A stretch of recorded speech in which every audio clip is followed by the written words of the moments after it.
Hey everyone, so my name is Lupe Arteaga and I'll be narrating Caroline's and I's presentation on comparing built environments between Metro Atlanta and Atlanta.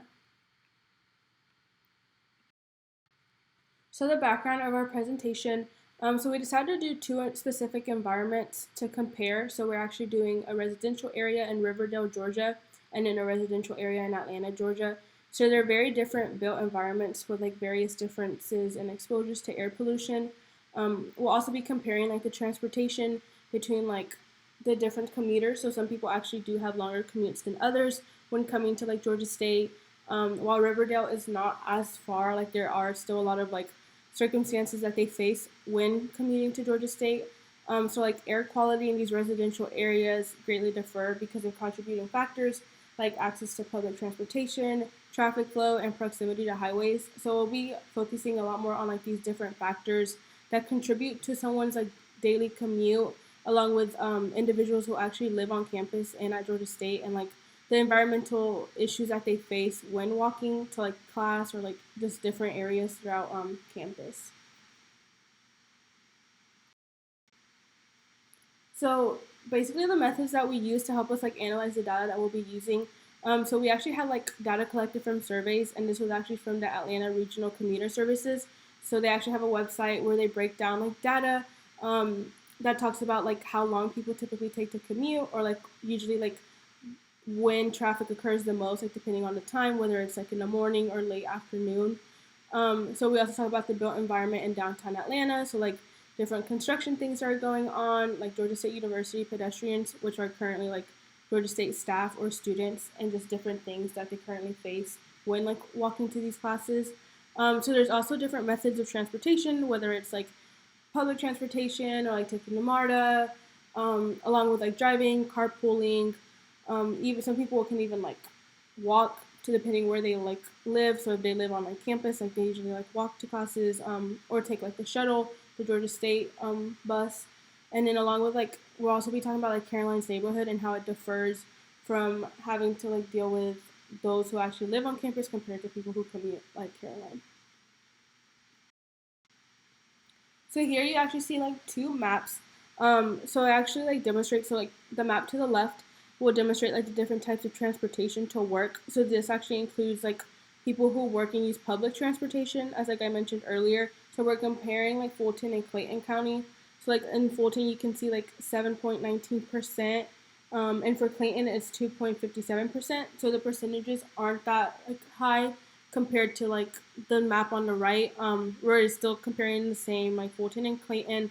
However, these are like method of transportation to work when you drive your own car. So like it's not carpooling or anything. These are the people that actually drive alone, like without anybody else in the car, which is actually pretty high. So Fulton is 72.46% and Clayton is 78.15%.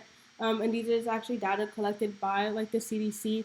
So like if you wish to find more like data on like trafficking and like in Atlanta in general and like how people commute, you can always check it out there. It's actually very interesting on like the differences between like who takes a car or who like decides to take public transportation to work on a daily basis. So here we have another picture. They're actually snapshots. So like on the bottom left, if you actually see that's like Caroline's house, and then the next picture, like on the top right, that's actually Georgia State University and like the campus. So like the main differences, like you can see how like the different environments that we see. So like at Caroline's house, you see it's surrounded by like green space, by like a lot of trees, and nature. While on Georgia State's like campus, it's mainly like traffic that's going on. So you can see like the highway. You barely see any green. Like if you do, it's like very minimal on like what you see. And like as students at Georgia State University, like we are aware that like we typically don't have a green space that we can usually like go to and stuff to study. So like this picture is an actual representation of like how it's different when it comes to like living on campus. So I personally have lived on campus, both lived on campus and actually commuted. So like when I lived on campus, like it'd be very rare when I would see like green space. And like I'd always be dealing like, with traffic. Like I remember there would have to be like a police actually like directing traffic once like traffic hour hit, because it would get very dangerous, because that's typically the time that students are also leaving class and like walking back to their dorms. So in order for traffic to run smoothly and like everyone to stay safe, that's something that would like they would have to consider. So this is just like a visual representation of like what you see, and it's actually like Caroline only lives like around 30 minutes away from Georgia State at most. So like there's a huge difference just by driving 30 minutes of like how the environment looks. So this is like another it's actually like like a satellite map of like when you put it in your GPS of like how long the transportation is going to be and like the commute from Caroline's to the actual university.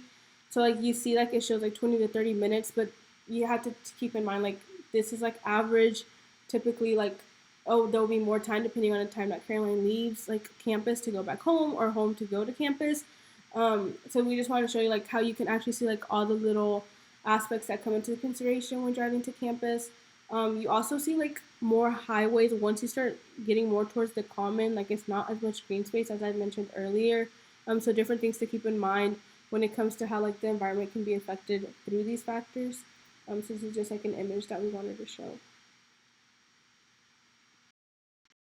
Here are our references that we use. So if you guys do want to like continue looking at different data, here are like the different surveys that we looked at and just in general like websites that we found and articles to help us generate like this presentation.